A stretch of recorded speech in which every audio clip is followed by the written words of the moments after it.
বর্তমান সমস্যা খুব ভয়াবহ। জানেন, 5ই অক্টোবর বন্যা হওয়ার পরে সেই মানুষগুলো সর্বশান্ত হয়ে গেছেন। তাদের বাড়িঘরের কাজ হলো না, সরকার কোনোভাবে তাদের পাশে থাকলো না। শুধু 35,000 60,000 টাকা কেউ কেউ পেয়েছে, কেউ কেউ পেলো না।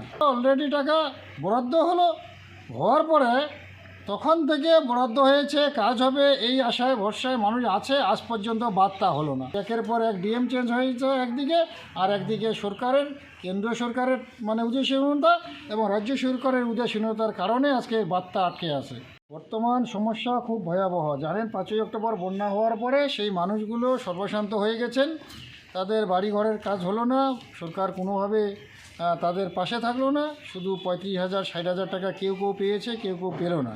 কিন্তু তাদের মূল সমস্যা হচ্ছে বাঁধটা হচ্ছে করতে হবে। বাঁধের জন্য ওইখানকার মানুষ আন্দোলন করলো, আমরাও পাশে ছিলাম তাদের পাশে। সরকারি রেল দপ্তরের সঙ্গে কথা বললাম, তাদের আধিকারিকের সঙ্গে কথা বললাম। তারা আসলো এলাকায়, বসে সিদ্ধান্ত হলো বাঁধটা তারা কোথা দিল, কোথা অনুযায়ী তাদের সেই সময় টেন্ডার হয়ে গেল। অলরেডি টাকা বরাদ্দ হওয়ার পরে তখন থেকে বরাদ্দ হয়েছে, কাজ হবে এই আশায় ভরসায় মানুষ আছে। আজ পর্যন্ত বার্তা হলো না। বিকালে 4:30 রেল দপ্তর থেকে আমাকে ফোন করেন। আজকে রেলের দপ্তর যারা আছে ডিআরএম এখানে উপস্থিত হবে, ভাঙা দেখবে, এখানে সবার সাথে আলোচনা করবে। তাই আমার সাথে কালকে আলোচনা হয়েছিল।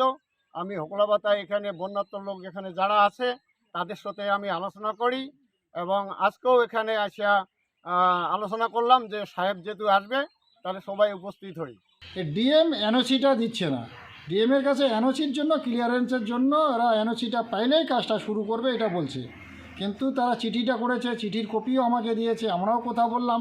কিন্তু একের পর এক ডিএম চেঞ্জ হয়েছে একদিকে, আর একদিকে সরকারের, কেন্দ্রীয় সরকারের উদাসীনতা এবং রাজ্য সরকারের উদাসীনতার কারণে আজকে বার্তা আটকে আছে। কিন্তু মানুষগুলো বিপর্যস্ত, মানুষগুলো আজকে ওখানে আতঙ্কে আছে। বৃষ্টি হচ্ছে, কখন আবার বৃষ্টি হবে, কখন আবার এই বন্যার জল ঢুকে যাবে। বার্তা না হলে আবার এদিকে বর্ষা চলে আসতেছে। বার্তা কখন হবে, বার্তা কখন ঠিক হবে, যার জন্য বার্তা শক্ত হতেই তো সময় লাগবে। কিন্তু বর্ষার সময় এই বাদ করে লাভ হবে না, আবার বন্যা কবলিত হয়ে যাবে, মানুষগুলো আবার সর্বশান্ত হয়ে যাবে। আজকে সেখানে মানুষগুলো জড়ো হয়েছে।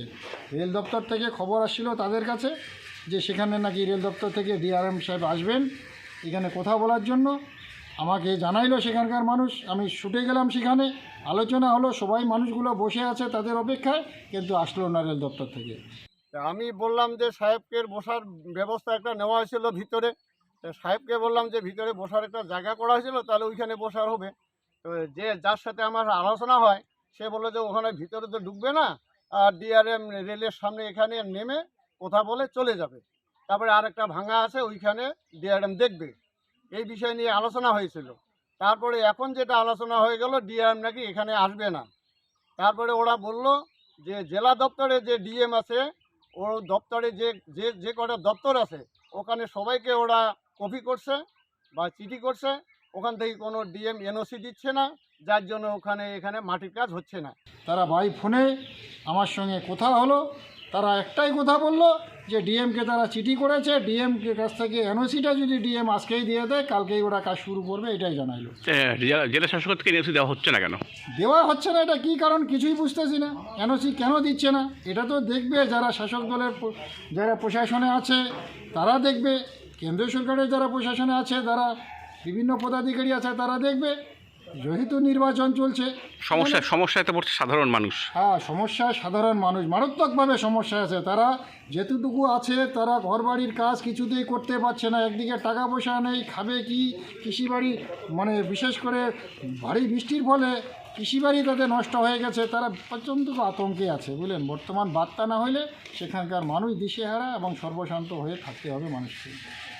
এই ভিডিওটিকে লাইক করুন, আপনার গুরুত্বপূর্ণ মতামত কমেন্টের মাধ্যমে আমাদের জানান এবং আমাদের চ্যানেলের ভিডিও সবার আগে দেখার জন্য ইউটিউবে গণশক্তিকে সাবস্ক্রাইব করুন, ফেসবুকে ফলো করুন এবং শেয়ার করুন আপনার পরিচিতদের মধ্যে। আমাদের চ্যানেলে আপলোড হওয়া ভিডিও নোটিফিকেশন পেতে বেল আইকনটি ক্লিক করতে ভুলবেন না।